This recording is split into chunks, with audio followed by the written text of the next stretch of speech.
Plane rides used to be times of incubation and isolation. I would get on board, sit down, begin reading or doing some work. The plane would lift off and the blessed sound of the air rushing by the outside was all I would hear. Those hours became for me a slice of solace. Phone free, beep free, on mute. My plane rides today are not quite so therapeutic. If I happen to have a copy of this magazine on my tray table to check something, or if I am working on a document that displays officiating, invariably that will lead the person next to me to ask what business I am in. My first thought is to lie. Once I push that aside, I have the option of saying something like, I'm in the publishing business, or I'm in the association management business. I tried the generalist response a few times, but that led reasonably to further questions.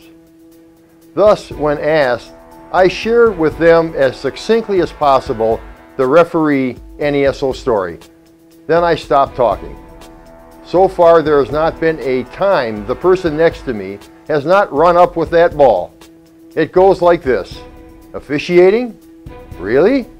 I had no idea there was a magazine for officials. Who are your members? Do you have anything to do with the NFL officials? What did you think of that play in the Steelers game this past weekend? You get the picture. So now the dialogue begins. This or that play from the previous day or weekend usually gets put on the table quickly. I first ask whether the play went against the team that my seatmate roots for. About 92% of the time the answer is yes. That, I say, better frames the issue for me. That leads to a look of someone who now believes the conversation might turn out to be a little tougher than originally intended. In effect, I like.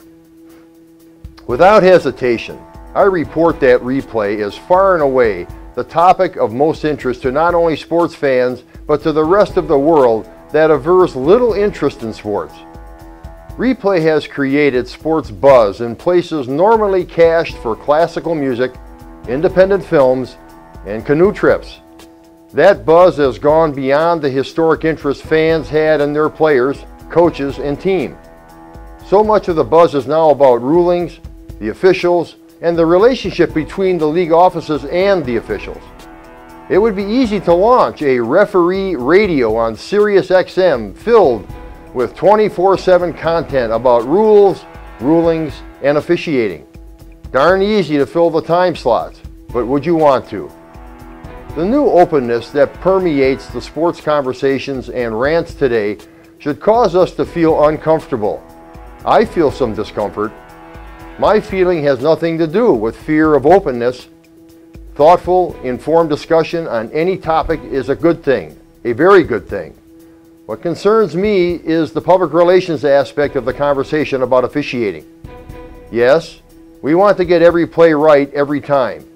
Absent that paradise, we are left with mistakes were made. Leagues rush into the conversation by admitting a mistake was made.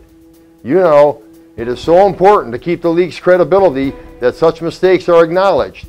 But the fact of a mistake can be the conjecture of a mistake. Not all eyes resolve the same clip of video the same. Context intrudes, and that fact is most often driven by the background and the propensity of the viewer. Public utterances on officiating may save the league some embarrassment, but then what of the embarrassment to officials? They are left twisting in the wind, that is, until a group speaks on their behalf. A local association, a national association, a union. The New World Order places a responsibility on them. A reply is required, and that is the source of my discomfort. Ramping and amping up publicness about officiating forces us to choose between staying behind the scenes or stepping up on stage and presenting a defense. Keep talking about us and a reply will be required. Maybe, though, there isn't a choice anymore. Thank you.